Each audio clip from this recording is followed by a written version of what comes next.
ग्रामीण क्षेत्रों में अगर स्वास्थ्य व्यवस्था को सुदृढ़ और मजबूत बनाने की दिशा में अगर कोई काम करता है तो जो ग्रामीण क्षेत्र में मितानिन जो नियुक्त होते हैं, भले उनको मानदेय बहुत कम मिलता है, लेकिन ग्रामीण क्षेत्रों में जो सम्मान की भावना है उनके प्रति बहुत ज़्यादा रहती है। जी हाँ, आप छत्तीसगढ़ पोस्ट देख रहे हैं। वीडियो जर्नलिस्ट गोपेश प्रधान के साथ में मैं श्रवण चौहान।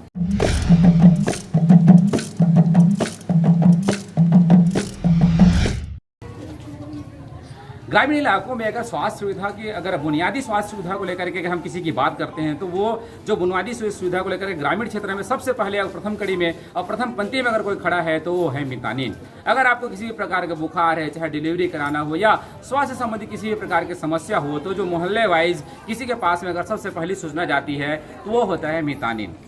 मितानिन उसके बाद में उसको समझने के बाद में एक प्रयास करता है कि उसको कैसे स्वास्थ्य सुविधा मुहैया कराया जाए। साथ ही जो बेसिक दवाइयाँ होती हैं उनको वहाँ पर देने की प्रक्रिया सरकार की तरफ से किया जाता है। भले ही यहाँ पर कहना चाहूँगा कि उनको जो मानदेय है वो बहुत कम होता है, लेकिन जिस सेवा भाव के साथ में मितानिन ग्रामीण क्षेत्रों में काम कर रहे हैं वो काबिल तारीफ है। हमारे आज जो है मितानिनों का जन संवाद और स्वास्थ्य पंचायत का यहाँ आयोजन किया गया था। कोरोना काल में जिस प्रकार से 2 साल यहाँ कार्यक्रम नहीं हुआ था और आज जो जन स्वास्थ्य और किया गया था उसमें विभिन्न बातों को लेकर के यहाँ पर कार्यक्रम किया गया, जिसमें जो वरिष्ठ अधिकारी के साथ साथ स्थानीय जो जनप्रतिनिधि है, चाहे स्थानीय विधायक लालजी राठिया है, चाहे डीडीसी संतोष राठिया है और जो बीडीसी हैं वो यहाँ उपस्थित रहे हैं और तत्मीयता के साथ में इनके समस्याओं को सुना गया है और ग्रामीणों की समस्याओं को सुना गया है और इन समस्याओं का समाधान करने का आश्वासन दिया गया है। बहरहाल हमारे साथ में मितानिन मौजूद हैं। आइए बात करते हैं कि इस कार्यक्रम के बारे में बात करते हैं, उनकी बुनियादी जरूरतों के बारे में बात करते हैं।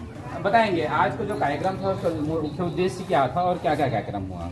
आज का कार्यक्रम हमारे विकासखंड गरगोड़ा में स्वस्थ पंचायत जन संवाद सम्मेलन और जो समस्या आए थे उनका उद्देश्य है, जैसे महिला को सशक्तिकरण करना, जागरूक करना और जो शासन की योजना का कड़ी रहता है वो शासन की योजना, प्रशासन की योजना का जो हमारे शासन से मिलता है योजना उसको मितानिन तक हमारा पहुंचाना और मितानिन उसको ग्रामीण स्तर में सारे हितग्राहियों को जागरूक कराना और उनका जो भी समस्या रहता है अपने पारा स्तर में, जैसे राशन का हो, पेंशन का हो या रोजगार गारंटी का हो, प्रधानमंत्री मातृत्व वंदना का हो, गर्भवती जांच हो, चाहे टीकाकरण का हो, चाहे ये सब समस्या को मितानिन समाधान करती हैं, काम करती हैं उस पर। और उसी के लिए आज जो भी समस्या है उसका हम एक समाधान शिविर जो जनसंवाद सम्मेलन के रूप में यहाँ आयोजित किए हैं।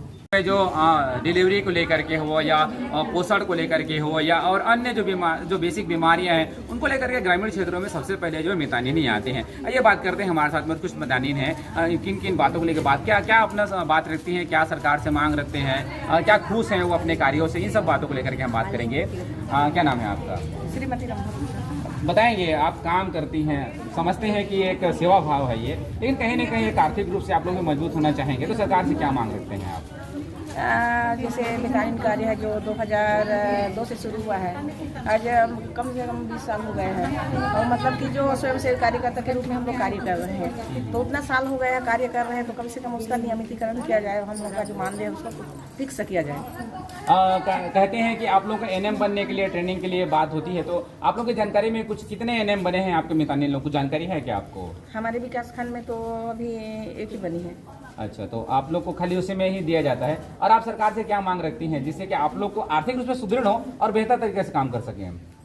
हम लोग तो यही मांग रखेंगे कि मतलब हम जो कार्य कर रहे हैं उसको सरकार तक ये संदेश पहुंचे कि हम लोग का जो कार्य है 20 साल से जो कर रहे हैं, सेवा भाव से कर रहे हैं, तो अब कम से कम इतना वर्ष से नियमितीकरण किया जाए, हम लोग का जो मानदेय है उसको कुछ फिक्स दिया जाए उसको। निश्चित ही सही बात यहाँ पर कही गई है कि एक फिक्स राशि अगर इनको मिलती है तो ये और बेहतर तरीके से ग्रामीण क्षेत्र में स्वास्थ्य सुविधाओं को प्रोवाइड करा सकते हैं। और हम भी सरकार से मांग करेंगे कि अगर बुनियादी ढांचा को मजबूत करना है और ग्रामीण क्षेत्रों में जो स्वास्थ्य की धुरी है मितानिनों के हाथ में टिकी हुई है, तो कहीं ना कहीं उस धुरी को आगे बढ़ाने की दिशा में अगर इनको आर्थिक रूप से मजबूत किया जाता है तो आगे चल करके एक बेहतर तरीके से काम कर सकते हैं और ग्रामीण क्षेत्रों में जो स्वास्थ्य की जो बेसिक स्वास्थ्य की जो धुरी होती है उसको मजबूत किया जा सकता है। जी हाँ, वीडियो जर्नलिस्ट गोपेश के साथ में श्रवण चौहान, छत्तीसगढ़ लाइव।